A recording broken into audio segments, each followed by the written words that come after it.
team. Please leave your message for 301-646-7155. Not sure whose phone that was, but and this is Neil Bronstein. We seem to be having a little bit of technical trouble, so I apologize for that. But good morning. This is first item on DRC. It's a concept plan in Bethesda. It's Bethesda Crescent, and Jeff Server is the lead reviewer.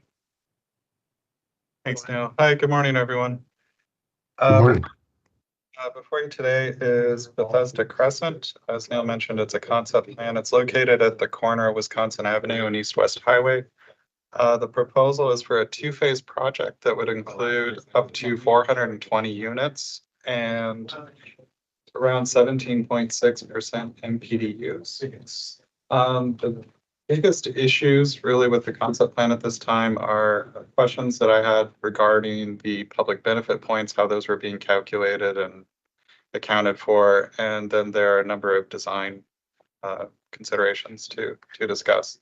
So with that, I'm going to turn it back to you, I guess to you, Matt, and see if you have questions or so forth. Thanks, Jeff. Matt Gordon on behalf of the applicant, which is a joint venture between MRP Realty and Prime Finance. They acquired the property last year. That's shown on the screen. It includes actually as well the property at the corner of East-West Highway and Waverly, which is an office building, and there's no proposed changes to that building at this time, but there is sort of a informal alley that serves what's labeled as 1, 2, as well as the office building. And then in terms of the plan that will follow this, the applicant is going to pursue a commercial residential reconstruction plan and an administrative subdivision plan. But the sort of site plan or CR plan will only be for what's shown as phase 1. What's shown as phase 2, the portion, the building, the office building that's located at the corner of Montgomery Avenue and Wisconsin Avenue, that's, to be determined at a future date, but we included some information about it in our concept plan submission just for illustrative purposes. But I think we have a couple comments that we wanted to talk about, and then I think we have a meeting next week with staff where we can kind of go through some more of the design items in a collaborative fashion and get into the details more. But I think the one comment that stood out to us was the concerns raised with the curb cut on East-West Highway. There is a curb cut today that exists on East-West Highway. One of the first groups we met with was State Highway Administration late last year. We talked with them about maintaining this curb cut and relocating it further to the east, and they were comfortable with it. One of the issues that we have is that what we're going to propose to create this private alley, if you look at the portion along potential phase 2, as it exists today, you can't actually navigate through that alley to Montgomery Avenue if you are coming in off of Waverly or east-west as proposed. So they're technically, while there are 3 curb cuts, there's no ability to sort of navigate through the entire site. And so we would like to preserve the flexibility and potentially through some type of phasing where at least at phase 1, that curb cut on East-West Highway is preserved. And we can talk about some of the benefits of that when we meet next week, but that's something we wanted to highlight. And we did already talk to State Highway about it since it's their right of way, and they were okay with it. One of the other related issues is we got this, I think it's a standard comment about truncations. And so one of the challenges with this site is we're preserving below grade structured parking, like the limits of it go into the right of way for East, West, and Wisconsin and portions. So we talked with State Highway about granting a public improvement easement so that there's additional surface at the surface level, the sidewalk, and they were comfortable with that as well. So we can't truncate that corner at East-West in Wisconsin because there would be conflicts with the garage. And there's also a WMATA easement that we have to preserve with a sort of secondary access point that goes underneath Wisconsin Avenue. But we think we will demonstrate that there'll still be safe and efficient traffic operations without the truncation, and there will still be plenty of sort of sidewalk area there. So that's something that we can detail when we could probably look at it next week as well. Those were sort of our big takeaways from the comments that we received. Matt, this is Rebecca. Is that an existing garage, or are you proposing a garage? It's existing. We're going to preserve it and then improve it to some degree, but it's already there, and that's part of what's going to hopefully make the economics work for this. It's important that we keep the infrastructure that's there and then take down the office building and rebuild the residential above it. So, not that this is my roadway, but it appears like the garage is in the right of way on the East-West Highway. Yes, it is. Okay.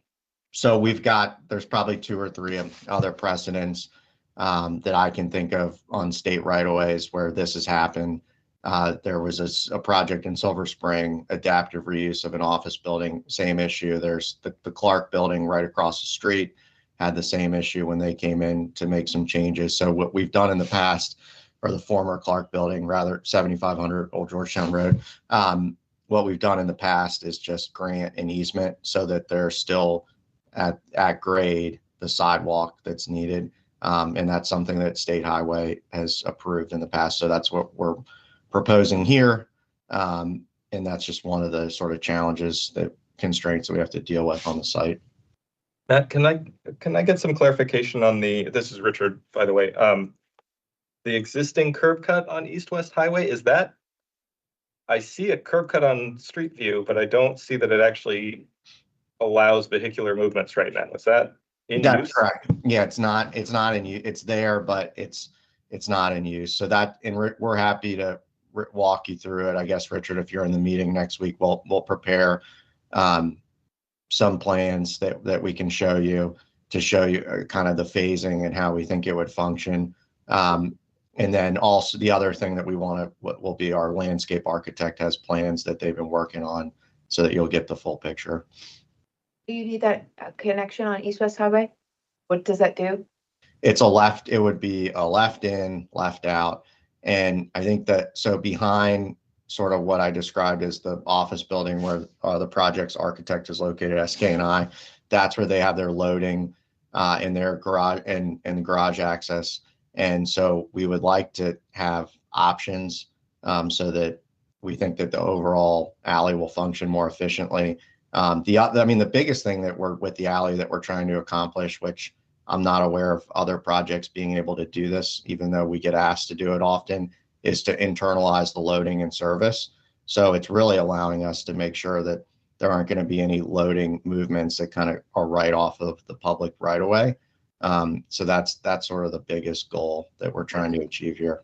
So with that, 7,000, like are you going to make these public alleys, or are they going to remain? It's not master planned if you look in we will meet the public, and something that I think Ian and their team is looking at, but I think we can meet the public standards, but we're just going to plat it as a private alley.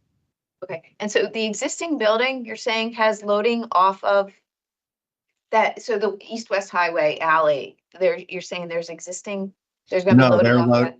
Their loading comes in off of Waverly, but our thought was by having this additional curb cut on East-West Highway, it'll help this residential building and we won't have conflicts with people coming into the office building and the residential building. It'll just give more options. And then, as phase 2 redevelops and we can connect sort of the southern portion, then that curb cut on Montgomery would be accessible from Waverly or East-West in the future.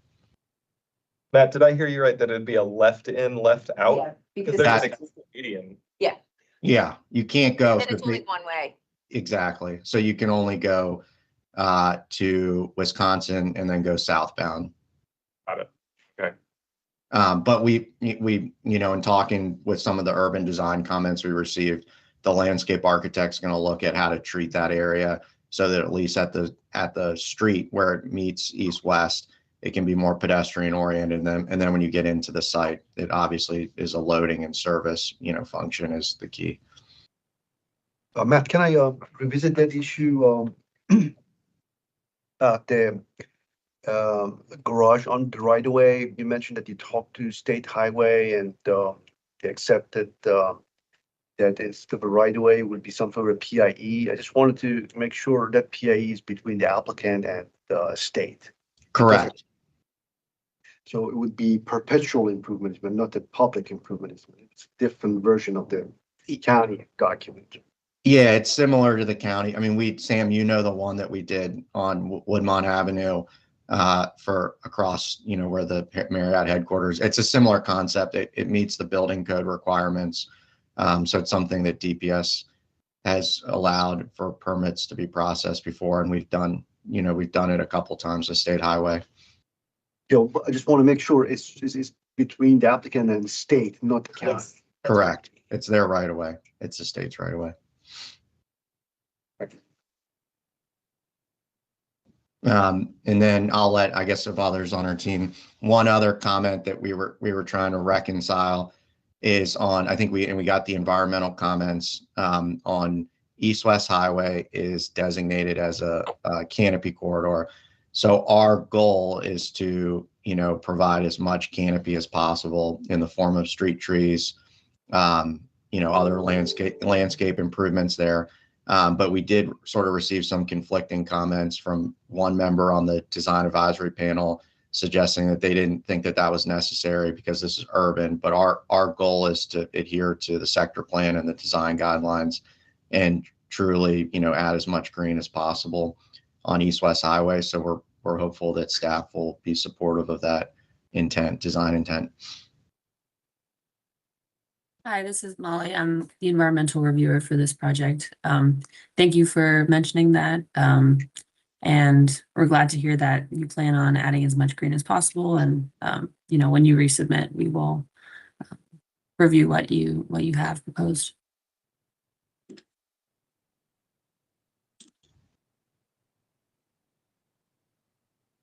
Ian, do you have anything else to add? I don't. I think you covered it, Matt, pretty well. So for our meeting next, I think it's next Tuesday, is it include just park and planning staff, or is it DOT and DPS?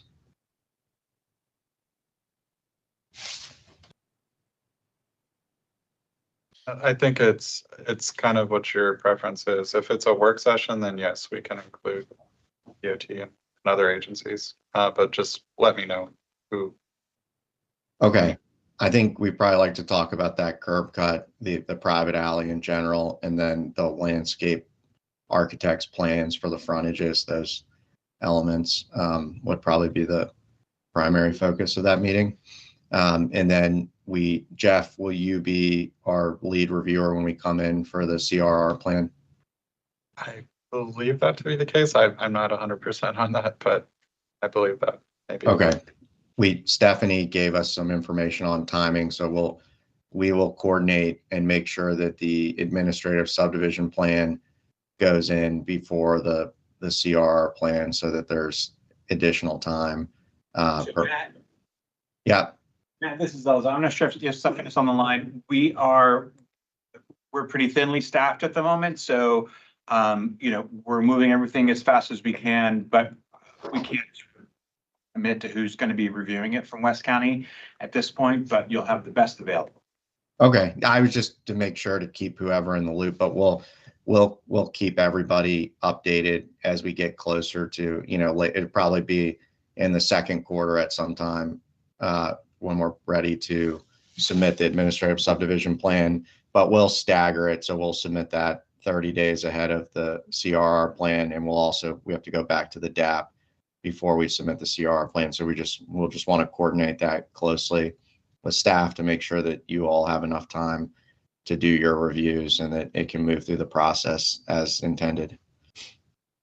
For the follow-up meeting next week, can we just make sure that SHA is also invited to that? I didn't see them on the invite for next Yeah, week, so. we can do that, but it does look like DOT is on that, so But it's a SHA right away Yeah. for that curb cut, so. we'll reach out to Quasi on that. Thank you. Okay, Nick, do you have any questions or any concerns? Otherwise, I think we'll be prepared to kind of get into some of these details next week and keep working on advancing the design with your help. No, I think you covered it. Thank you, Matt. Nice to meet everybody on the call. Look forward to working with you.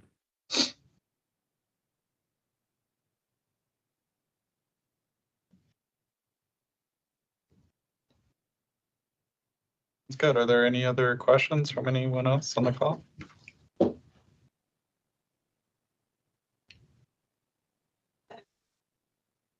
This is Natasha. I can also one of our comments that it was also DAP comments was regarding the secondary metro access at the corner of East West Highway and Wisconsin. And I think I received an email that your design team are looking at other alternatives based on the comments that received from DAP.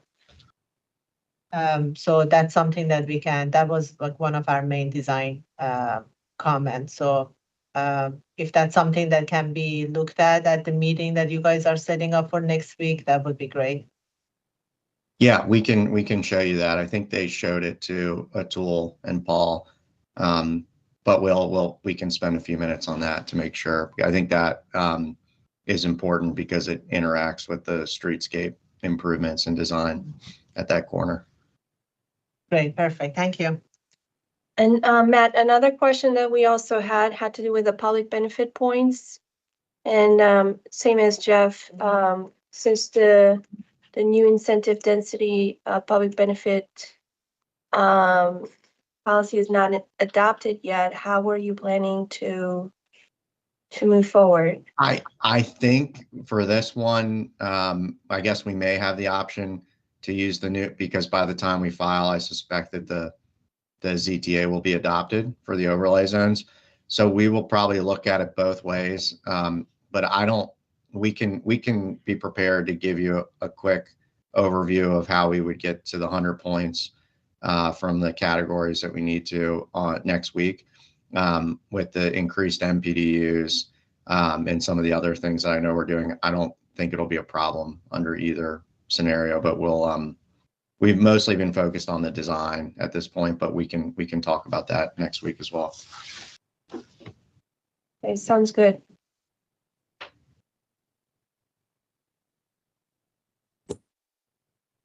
Anything else? Okay, well, thank you all. Thank you. Thanks.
Washington Episcopal Day School. We got a preliminary plan, site plan, forest conservation plan in West County, and Ugo is the lead reviewer.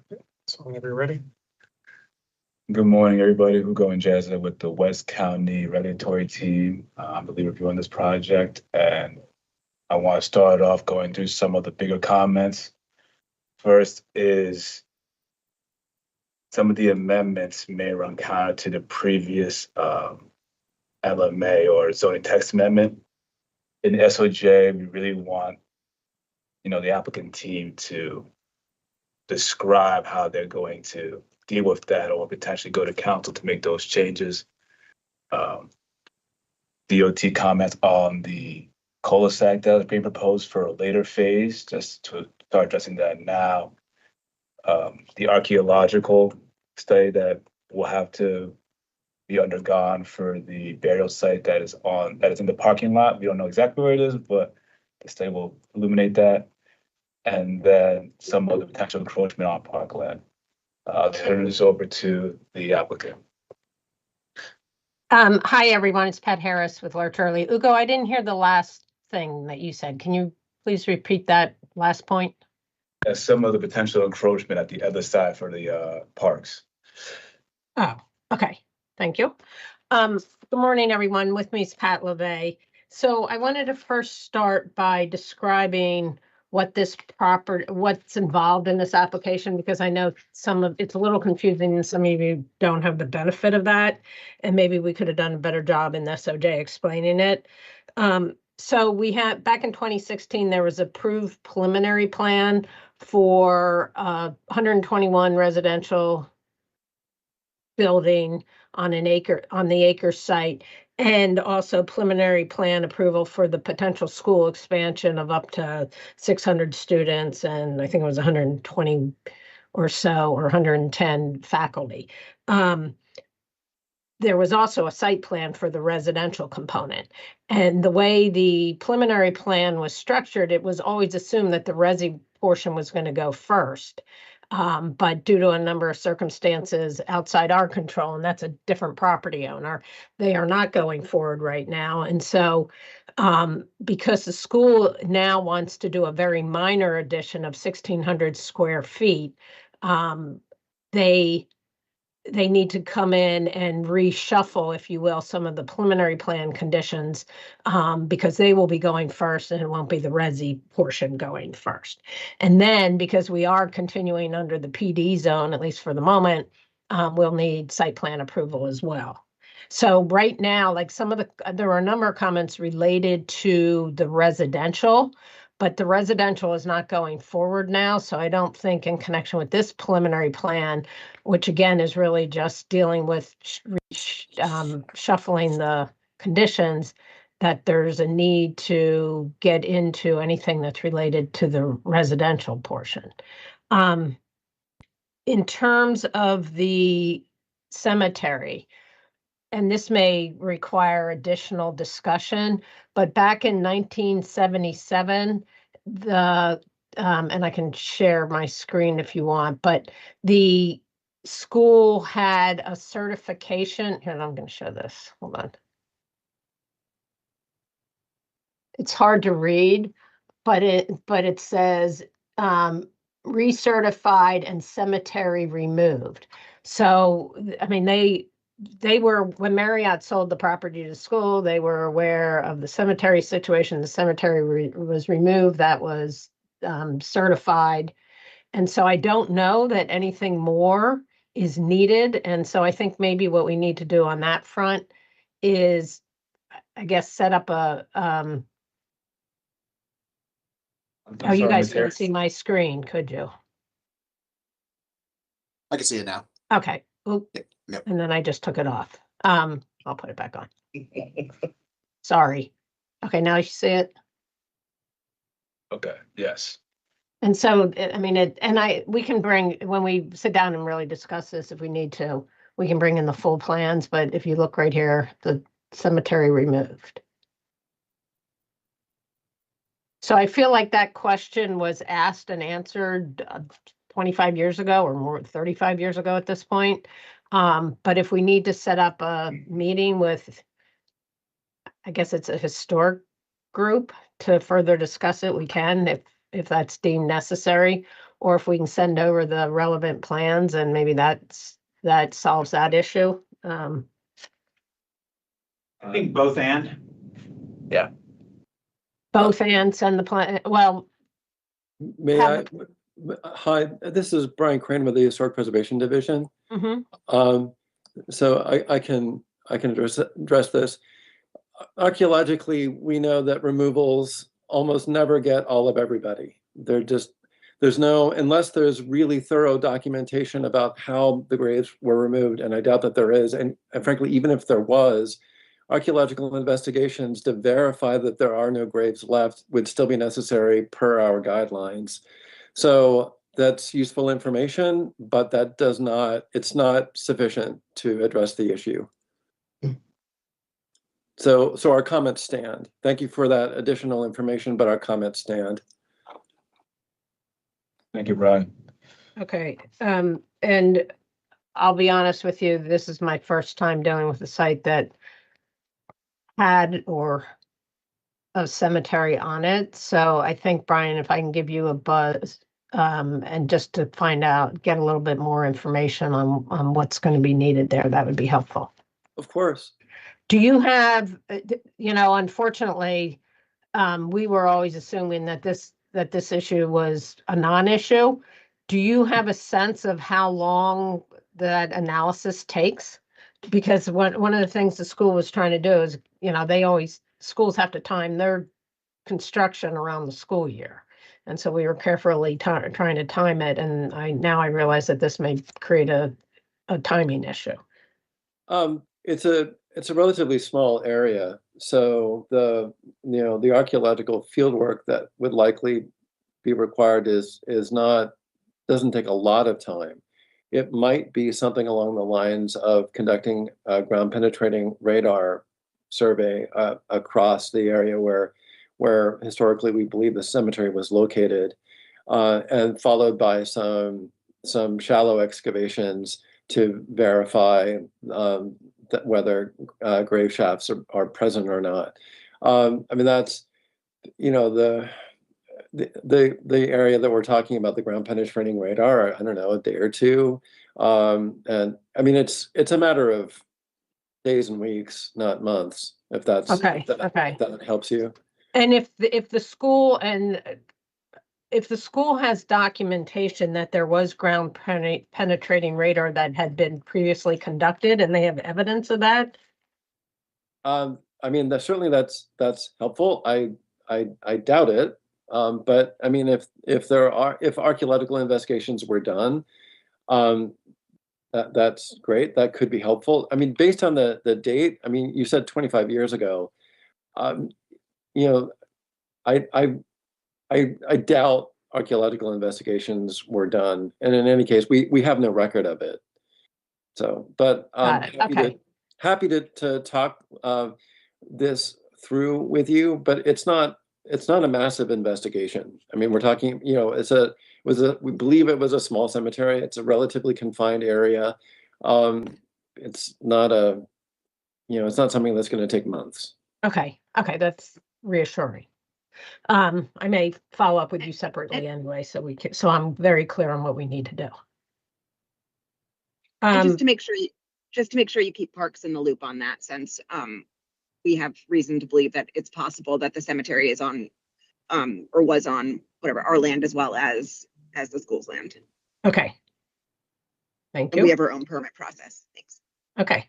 There was a comment, and this is Hugo, a couple comments about the local map amendment and binding elements. The green area required needs to be included.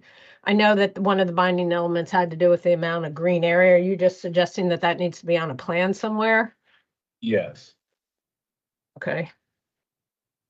And then your comment about the 1,600 square feet being potentially inconsistent with the local map amendment. and that it may need to go back to the council, that one threw us for a loop as well, I have to be honest. What, can you give me your thinking on that or Yeah, what so- the potential issue is? Yeah, and I might have misread it, but when you list that off, right, included with the school, when you go back and look at the old LMA, their development table and that kind of seem inconsistent.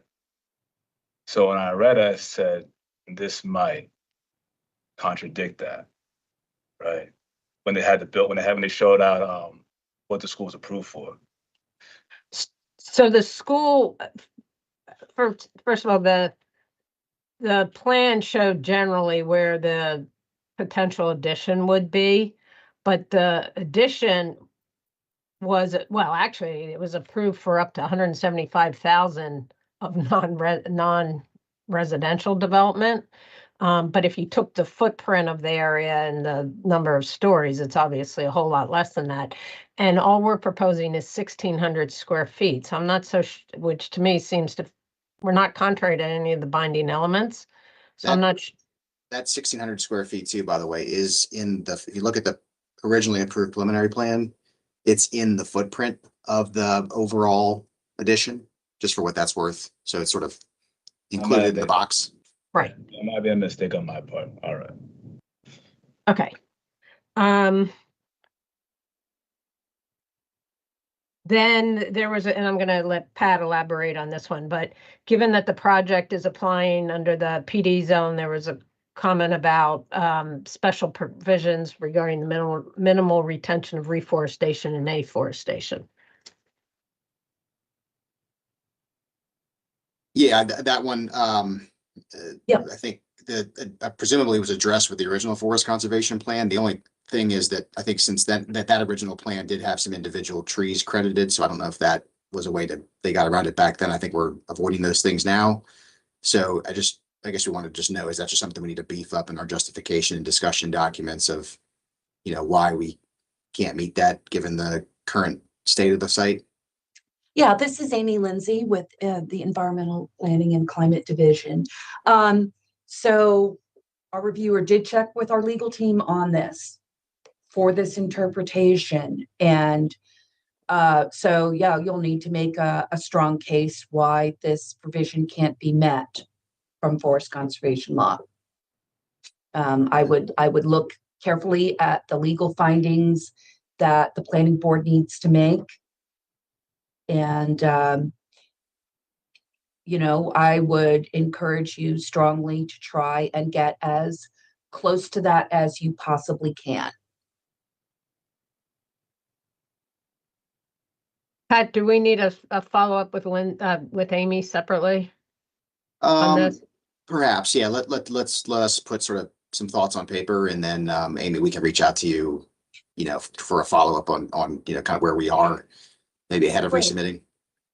So Bianca Navina is your reviewer, Okay. but so definitely coordinate through her, but I am happy to be of assistance. But like I said, we did check with our legal department on this. Thanks. Thank you. Then there was a comment about DOT will not issue a letter to unless a storm drain has been approved. Yeah, you need to submit a storm drain study. Yeah, I was going to follow up. Yeah, this is Brenda. I realized that you didn't provide a exhibit for storm drain there. Yeah, so there's a couple things here. As Pat indicated, like the vast majority of what you see on the screen is a previously approved preliminary plan. We're just implementing the first phase. So, I think the question would be, are you looking for just an analysis on that first phase? Because presumably all of that was reviewed back when the original preliminary plan was created, and we're not changing. Everything is the same footprints and everything like that. It's just we're now implementing that first phase, and we're just reshuffling the phasing on the preliminary plan. I guess the other part of this is I don't know that any of this drains to a county storm drain. For what that's worth, I think it's all goes to. Yeah, and we will need that in writing. Okay. Just we could do a narrative about it or something like that. Yeah, something like that. Yes, and this was approved before that, but as mentioned before, the SOJ was very confusing.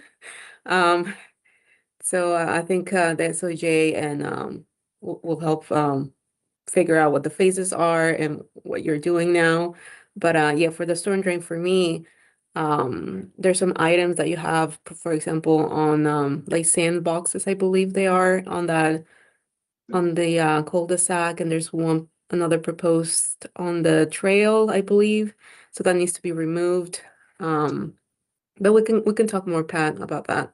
Okay. Yeah, I mean again, that stuff, everything in that cul-de-sac and that building and those sand filters, like that's all an approved stormwater concept that was done with the original plan, and we're not really planning, we're not touching any of that right now. So, we could talk about it, but I mean, obviously it would be it's heavy lift for the school to redesign the stormwater for Landy Lane for this little addition. So maybe we can figure out how, I mean, if it needs to be conditioned such that that stuff gets revisited when that project moves forward and that property owner moves forward, that's probably our ideal outcome, but we can discuss it.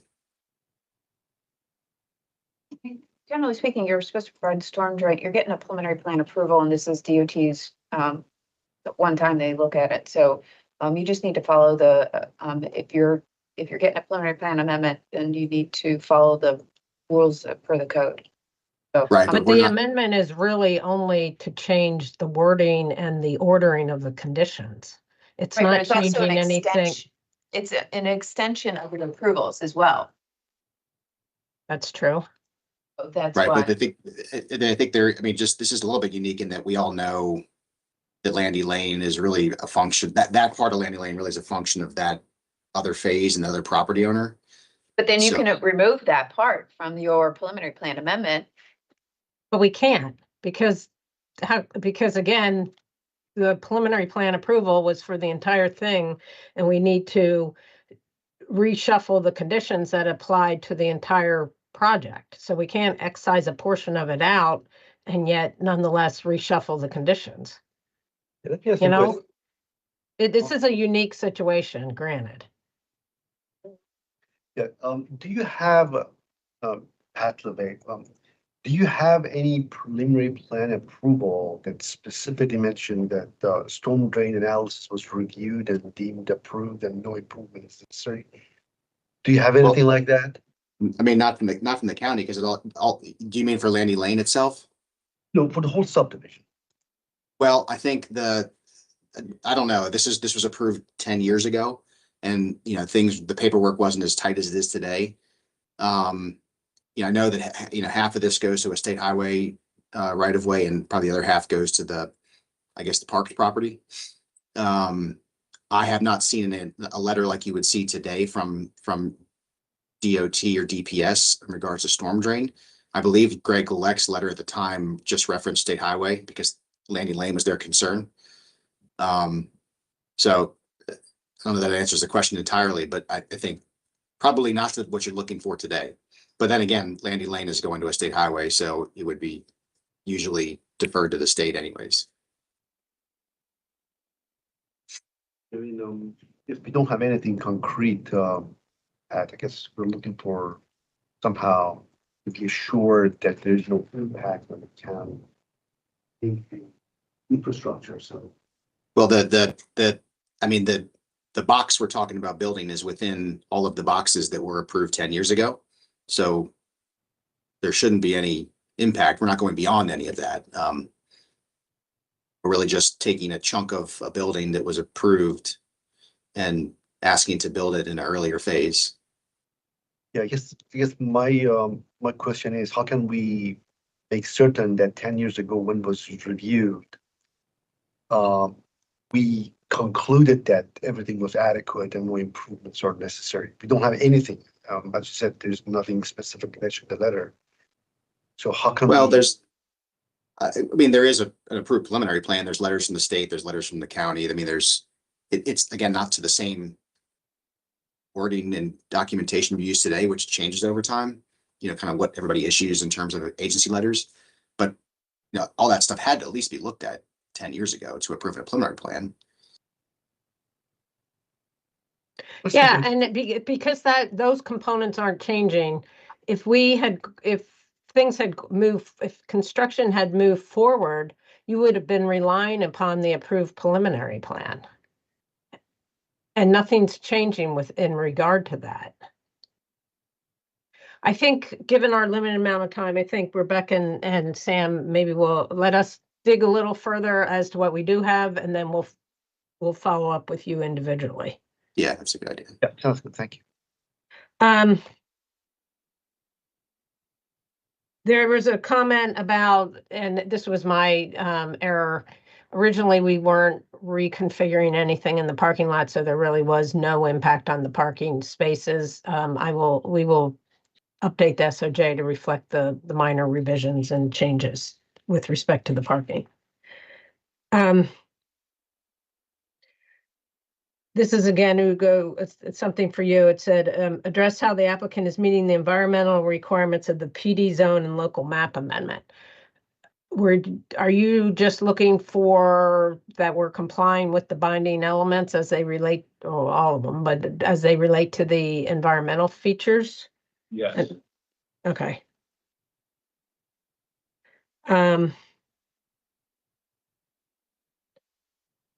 Okay, that one we just answered. I think that was it, unless Pat thinks. Pat, did I overlook anything? Go No, ahead. I think that just we can follow up with Sam and Rebecca and everybody else and Brenda about Landy Lane, just sort of the phasing of this and dedication and the construction of Landy Lane and just making sure all that's now, reshuffled with this new phasing and again, realize it's unique. But we can have a separate conversation about that.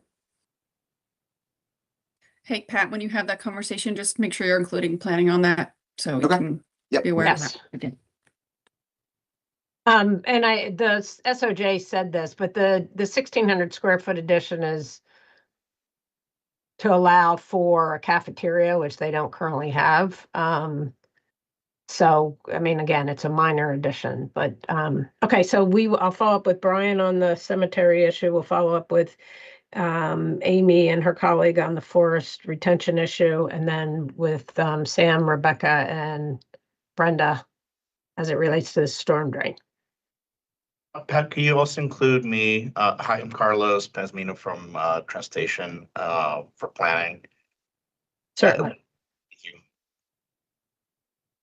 Okay, yeah. Okay. And Carlos, we did see the comments about the parking changes in the table and dimensions, and we'll add that to the site plan. No, I appreciate that, but I also want to get some idea or some greater context into the phasing for Landy Lane. I think that's an overarching issue that we also share with DOT.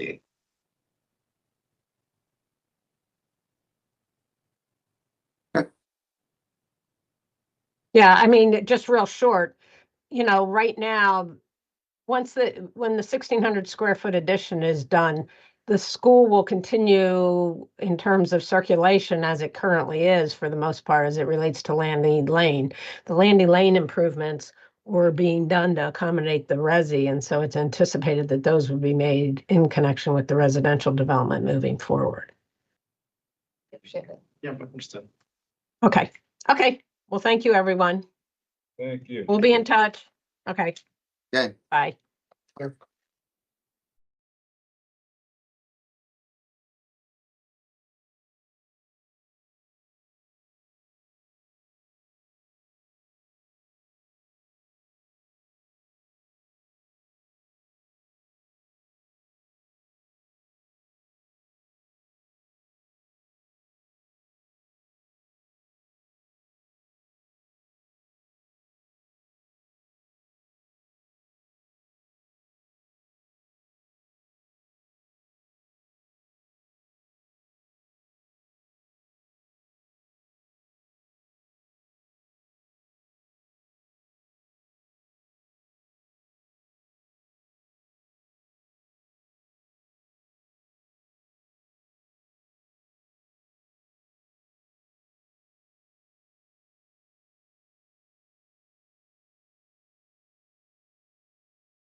I'd say Drive. Big comments coming. Dialogue from CDOT, and plan shows a small portion of a trail or walking path. One other project, and that could be addressed or included. I'll turn this over to the applicant team to discuss any questions they have from comments from staff. Thanks. I think one thing we could probably pick up on is you just mentioned about that path, and we don't know much about it. I think there was a comment in there to improve it or to remove it. As far as we know, that's something that may have been built by the county to serve the community center that is the property behind us there. I mean, I'm not sure which route that should go, but I mean, I don't think we should necessarily be responsible for rebuilding that piece of. So the path is official, the part of the path that we're highlighting is officially on your property. What's the current state of the path? I don't know. So I think that that's something that you would need to get back to us on. If it's within your property boundaries, we would be asking you to improve it. But you would have to get back with us. What's the state of it right now? I mean, why would we have to improve it if it's not ours? Did you say that you don't know? It's within your property boundaries. Yeah, but It's along your frontage, and that's a requirement for the county code. Chapter 49. Well, if there's no easement, we could remove it. Is it in right of way or is it on property? It's on private property. No easement. Well, you just said you didn't know anything of. I mean, the title search that was done shows no easement on the property. And you have to plat property. So you can dedicate the right of way that is required per the county code, or you can provide an easement for it. So if you can show that it fits within the right of way, the existing right of way, then you can rebuild it. Well, within the existing I mean, it comes perpendicular to the right of way, so it doesn't fit within the right of way. Where is it located? It's right on that triangular piece on the far lower left-hand corner. You can kind of see the dashed line.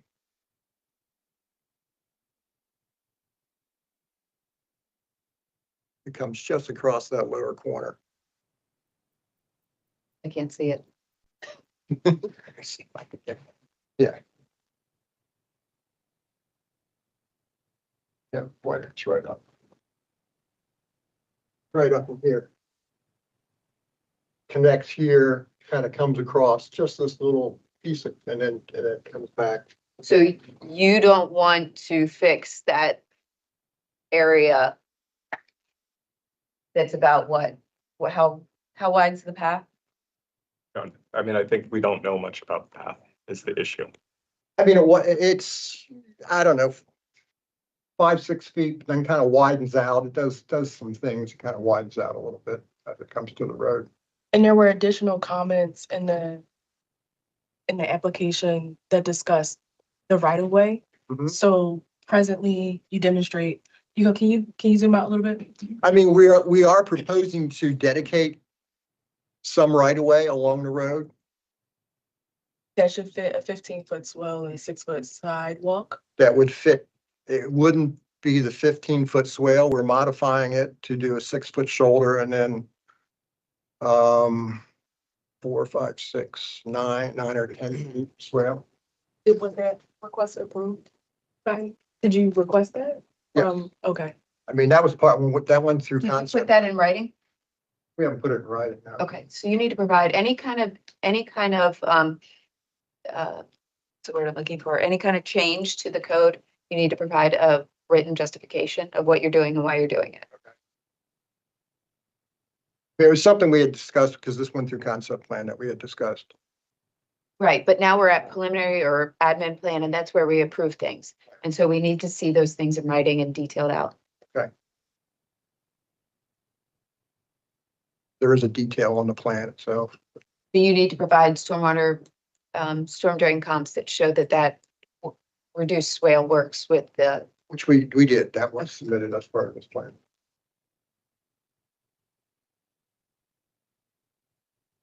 Have any other question? I mean, I guess just the issue of the road, which I think we just kind of touched on in the right of way.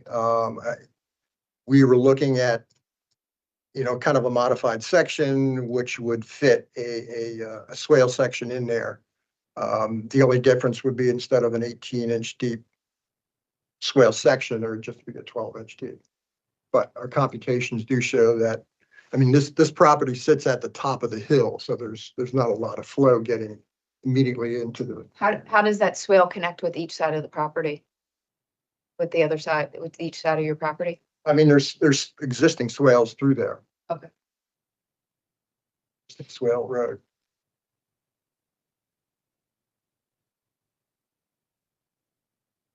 So how do you feel about the small path? Are you in a good place to work with staff on that, or Well, I mean, go down there, take a look, and then, get back to us with? I mean, we can take a look at what the condition is. We never really focused on that. For this one, we're gonna want comment, we want to plan back by the 24th to keep this moving on along. Okay. So we would like, a decision made on that dedication, dedicated or, improve it. It would be nice to improve it with this application, but we're gonna want something as part of. I mean, part of our dedication will take some of that area. There's still probably going to be a little bit. I mean, we could obviously, I don't think we have an issue of giving an easement for it. As far as I know, unless somebody can say there is an easement, we don't think there is an easement right now. And the next round of drawings that you submit back, and we can put in the SOJ as well. Just show, dedication or something that, addresses the comments that we've made. Okay. I think one other, it's related to the swale and the road section. There was a comment about providing some storm drain comps. As you go to the, I guess it would be the south, there is a storm drain system about one lot down. And that area actually has an increase in flow to it. So, we can take a look at that. In fact, I've got a set of those storm drain plans. To the north section, we're actually reducing the flow, but it's still asked for storm drain comps, and I'm not sure what the We purpose need to of that. see all that information, and if you're increasing the flow to the pipe, you need to go three pipes downstream. Right. I was more thinking about on the other side where we're decreasing the flow. Is why we're also asking for storm drain comps. I think they need to see that. Once, man. We decrease one, increase three. And what happens if it's already over capacity and we're reducing it? That's fine. You don't have to do any improvements. Yeah, let's cross that bridge when we get there. Do you know if you guys have access to some of those plans? Unfortunately, we never asked with our storm drain system. Yeah. So, I mean, because if you go into that storm drain. Storm drain net, it should, yeah. Yeah, if you click on it, it gives you a set of storm drain plans. That's some other part of the county. yeah. The other one, Not that cross positional, learned all. Yeah, there's a lot of information that's wrong in there. it's like it was just a bad. Yeah. Okay, well, we'll try and dig something up on that.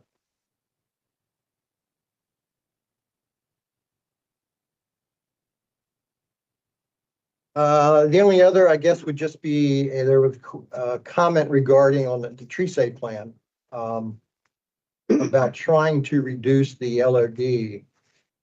And just sort of a question, is there a certain amount that was looked at or was desired? It just seems that it pops really far back on that lot and you might be able to retain that tree if you can tighten it.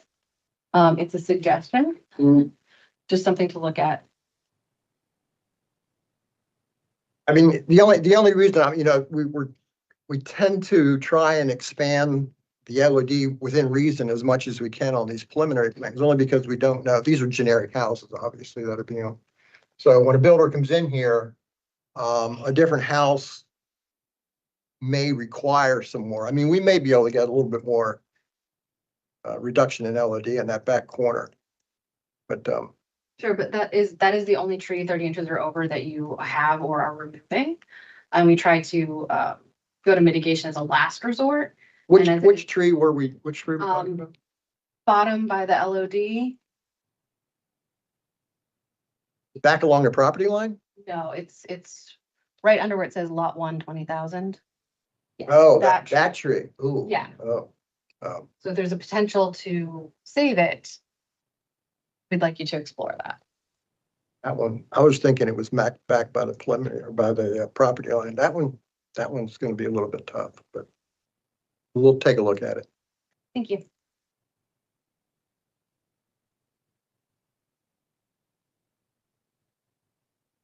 So there was a question about EBL. Do you want to bring that up, Zoning? Oh, yeah, EBL.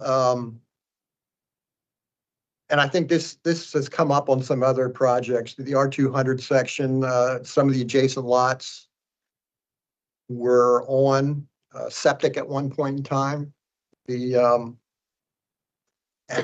And one of the things that we've had to do in the past is, we'll research the records from well and septic. They'll come back and they just don't have any information. But we're able to show that the houses that were on those lots were built prior to the current sewer. So they had to be, by logic, they had to be on septic. So we want to bring that up, that's something we're going to be exploring. And just want to make sure that was okay. Yeah, this is Amy Zoe with DPS zoning. If the property was ever served by well and septic, yeah, it's exempt. But when you apply for building permit, you need to present evidence. Okay. I mean, yeah, we can present that type of evidence that there was sewer after the house was there, but based on historic records. Okay, thank you. Make sure we knew that before writing the plan, because usually we put that in our approvals in EBL. So I don't want you to have a conflict with our plans before it gets to permit. Right. I mean, when we respond back, we can supplement our EBL plan or something or other that we can present that for.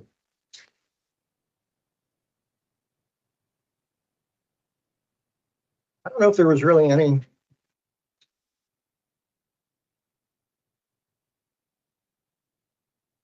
other additional. We'll just do a formal, I don't know if you'd call it a variance for the right-of-way section or. You need to submit a written justification, show the cross-section of what you're proposing.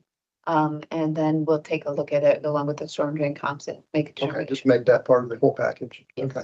Yeah, just submit it with your next time. So, flow analysis, Jeff, then you can keep the flow, including the required freeboard within the section. Then I guess we could consider that. Yeah, I mean, I did those comps. I had, and we've got greater than 6 inches of freeboard.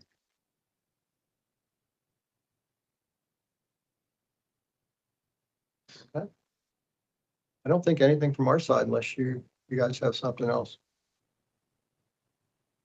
Any comments or questions from anyone online? Before we head out? Oh, good. I appreciate it. All right, thank you.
Again, this is the fourth and last item for the RC2 Montgomery Pearl sketch plan. West County. Go ahead, Jeff. Thanks, Dale. Hi, good morning, everyone. My name is Jeff Server with West County. Before you today is Montgomery Pearl. It is a sketch plan application. The proposal is for a mixed-use development that would have up to 590 dwelling units. And it's on CR zone property. The biggest comment that I had from my end was regarding the public benefit point system. It is proposed to come in under the new system. However, we're still waiting for the ZTA to be adopted that would include that with the overlay zones. So that was the biggest comment, but there are other comments from other reviewers, so I'm happy to turn it over to you, Pat, with your questions. Thank you, Jeff. And the public benefits was one of the questions we have, so we'll get to that. So we're thrilled to be at this point. And Jeff, even though you didn't have the benefit, I know a number of the other folks from Park and Planning have been very involved in this project. It's been going on for 3 years, believe it or not. So we're glad that we're friendly at sketch plan that point of the process. So there were comments about the right-of-way on Pearl Street. We know that it is, the private street provisions say 60 feet is a default, but there needs to be a 30-foot minimum. We had gone round and round on this for the last several years, but in early 2025, we had a meeting with both Park and Planning and DOT, and there was agreement amongst the parties that the 50 feet that we're showing was the appropriate and distance. So I think DOT I think that comment came from DOT. But Rebecca, I think you may recall that we had that meeting where you indicated that the 50 feet was adequate, and so we're hoping, and that 50 feet is important to us for a number of reasons. There was discussion about how the height of the buildings at that point is 50 feet, and that scales well with the 50 feet width that we're proposing. So that was comment number one. There were comments about steps in the right-of-way, and we are, yes, very aware of those steps being in the right-of-way. When we get to preliminary plan, we will be addressing that. I mean, in an ideal world, we would like to enter into a maintenance and liability agreement with the county so as to avoid the need to having to abandon that small portion. Those steps, I think, are a benefit, frankly, more to the community and the county than to the project, but they are a signature component of the project. So I think it's an asset for everyone. So we're hoping that we can figure out a way to make those work in that location. If it's along the county roadway, we don't allow them to be in, because it's a private use and a public right of way. So well, okay. I think, again, since we're not at preliminary plan, Rebecca, I mean, we're prepared to figure out how to make it work. I don't know that needs to be determined at sketch plan, but that we'll keep that on our list as we move forward on this project. So with respect to the public benefits, I think the public hearing on that was last month on ZTA 2514. So I guess the question is, do we know when that zoning text amendment's going to be adopted? And if it's adopted before our sketch plan approval is adopted, can we continue in the vein of going forward under the new public benefits? And if not, is there ability, if you come in with a sketch plan under the old, when you get the site plan, can you easily convert over? Hey, Pat, this is Robert.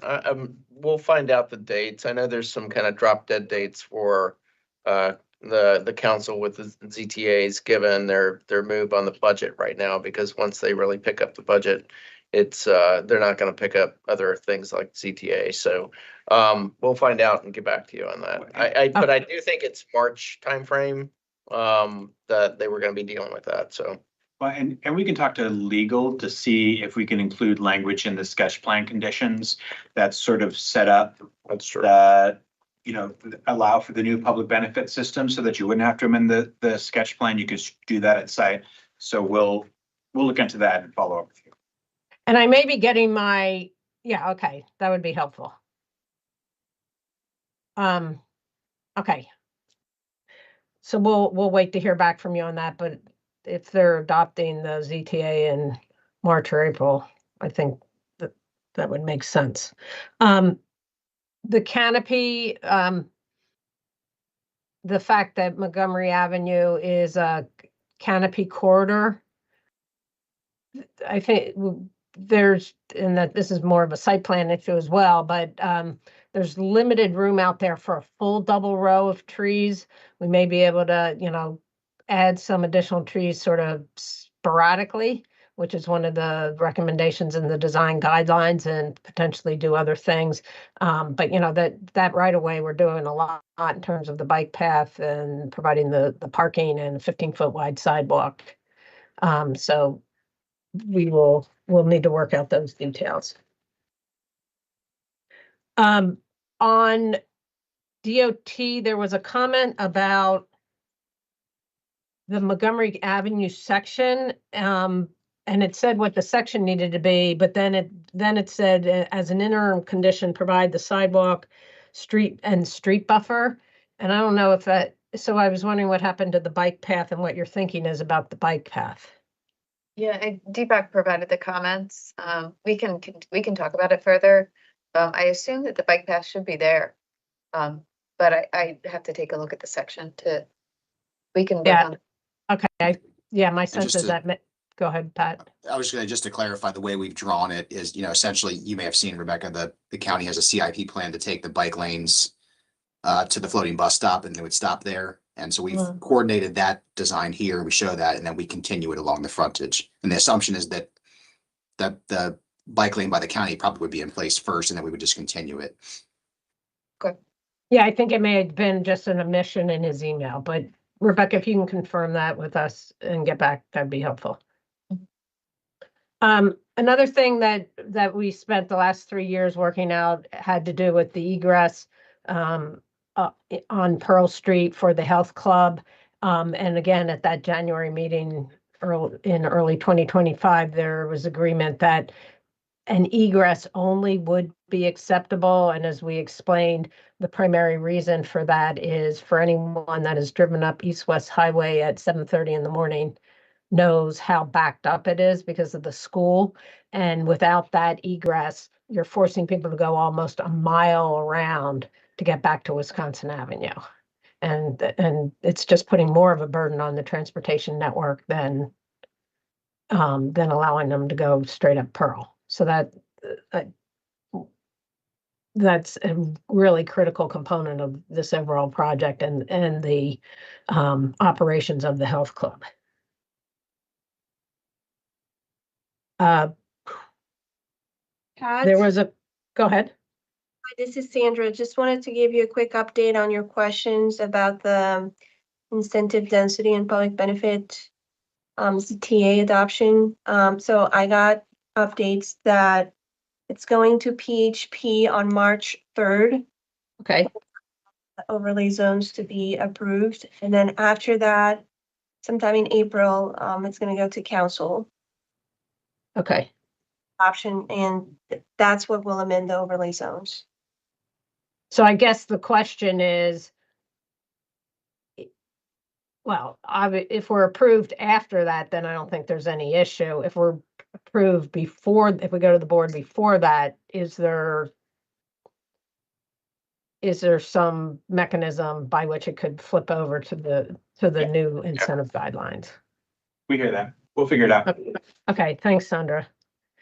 The mid-block connection. So there's a WSSC easement where we're showing that mid-block connection, which is the reason that it is there, and that obviously can't move. There was a comment about potentially moving that mid-block connection further to the east to match up with.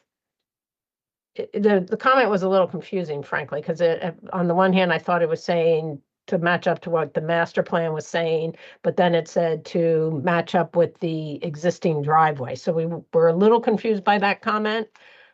But in any event, I think the controlling factor is the WSSC easement right there.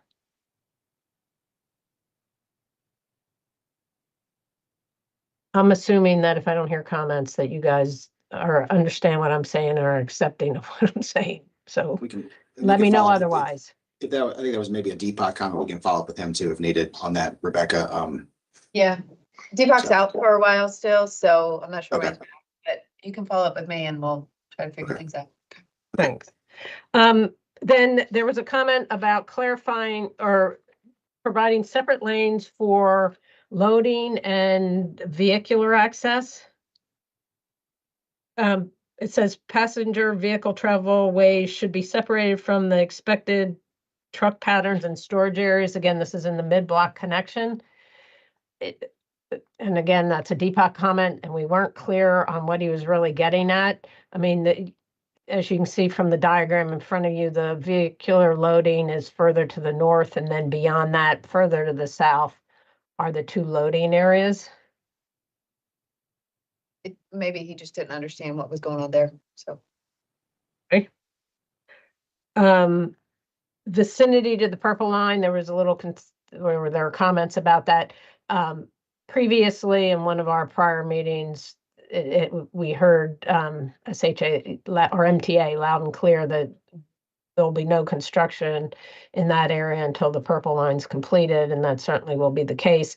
The building is 30 feet back, so I don't know that from the purple line, so I don't know that there's going to be any excavation issues, but as we move forward, we can, work out those details. There was also a comment, and we need clarification on this, about consolidating the Capitol Crescent Trail access points. And Oh, yeah. That one I did talk to Christina Contreras about. You show a lot of access points. It looks like you can't tell. So it looks like you have like multiple, like if you zoom in on one of the buildings, like the top building, there's like a cut in and then there's a little bush or something. And then there's another cut in to the trail. And they were looking like they were hoping, they wanted it to be like only one access point.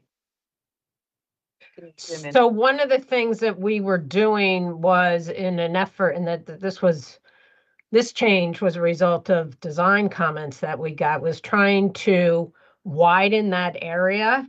And so we have several little pocket parks, if you will, along there, as well as an opening where the mid-block connection is. I mean, so I'm not sure what's driving that comment, because otherwise we'd have like a guardrail in between the trail and the rest. That I'm not sure that's Pat, necessary. I think the concern though is that if you have people using the trail as they're big bikers, like they're biking fast, and then you have all these people walking their dogs, their kids, there creates a lot of conflict points is probably what their concern was. Thank you.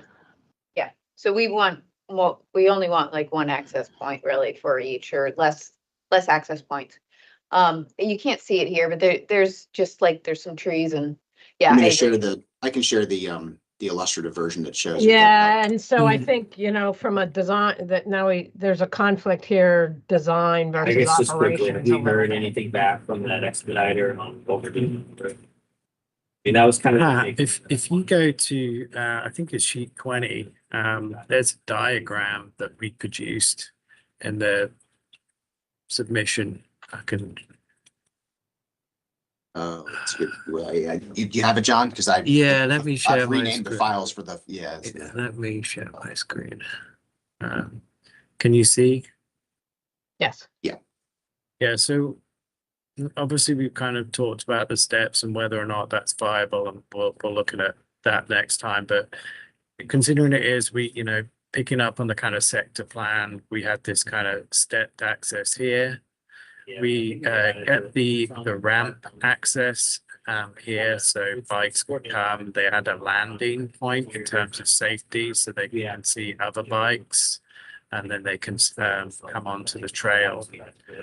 These kind of cutouts here I mean, one thing that we've done, I think kind of Pat alluded it to it, was that kind of really activating the trail and lifting the levels and creating a really kind of enhanced experience. So these little cutouts are just for seating.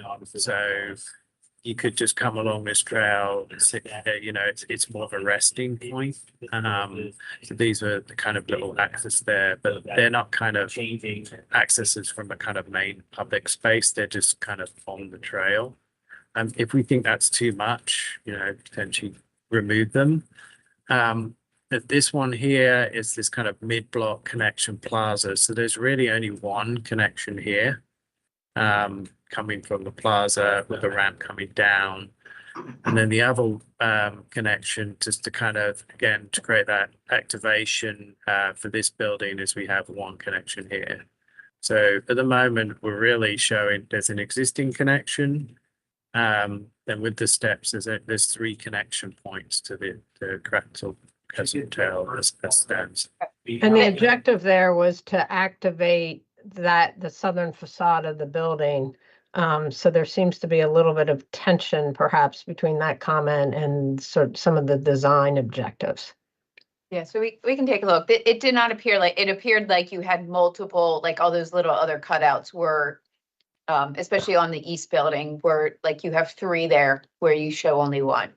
So, so we can take a look at it again. Yeah, and so what we've done is we consolidate the actual entrance points to the trail, but then we've also kind of tried to, you know, create points of interest and little seat moments as well. So yeah, take another look and then let us know.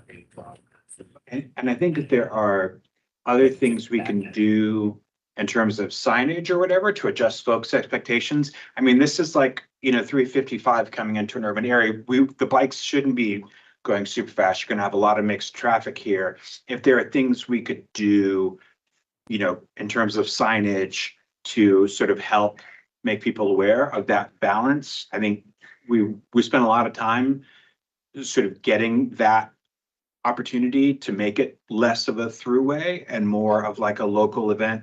So just in terms of when we're thinking about options. Yeah, I think that's a good comment. We'll definitely need sort of signage when you're coming to this point here and it's a sharp turn. But yeah, look at that as well. Good. I think we can find an answer to that one now that we're aware of this. Stop sharing. Okay, then the only other comment I had, but then others on my team may have something. There was a comment about the TDM and needing to go do that, though the TDM as of July 1 of this year, TDMs are no longer going to be required. So I was a little confused by that comment. That was a DOT comment. I think at this point they put the comment in, and then if it goes away, then it goes away, but I'm not sure exactly what's going on. Okay, well, I guess given that it's really TDMs are connected to preliminary plans anyway, that will be a moot comment. So since we're only at sketch plan, but thank you. I don't know Okay. what's going on with TDM. Yep. You know, Pat, I'm not sure what the effective date of that was.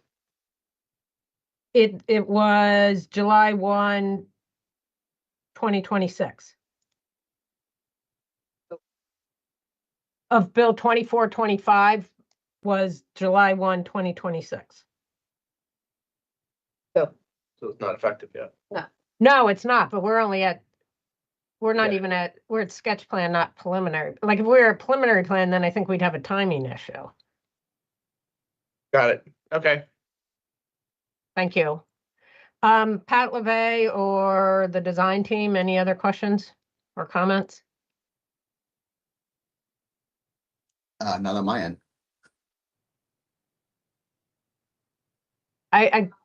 I'll say to the folks that we've spent the last 3 years with, we appreciate all the input that you've given on this project. And, you know, we're all excited about it. We think it's going to be a great project. So we appreciate it and look forward to working with you to get this to the hearing. One clarification, this is Florence.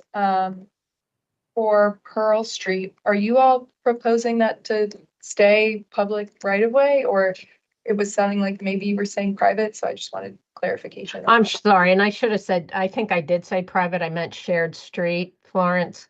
No, we know that the master plan recommends abandonment, but one of the early discussions, it was clear that DOT preferred not to abandon, so we are not, we abandoned the abandonment, but we are planning it to be a shared street.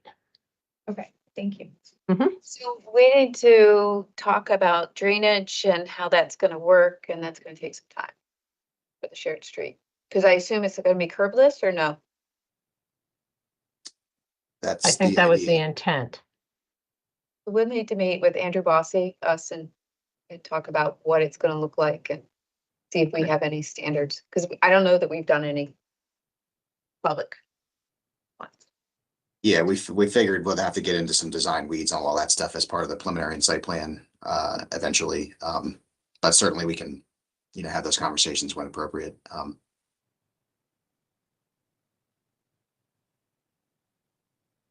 Yes. Okay, anything else from staff?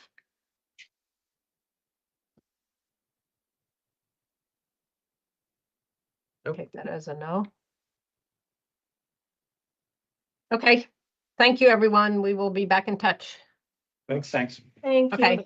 Okay, take care. Thank Bye. you. The base mount rate. We can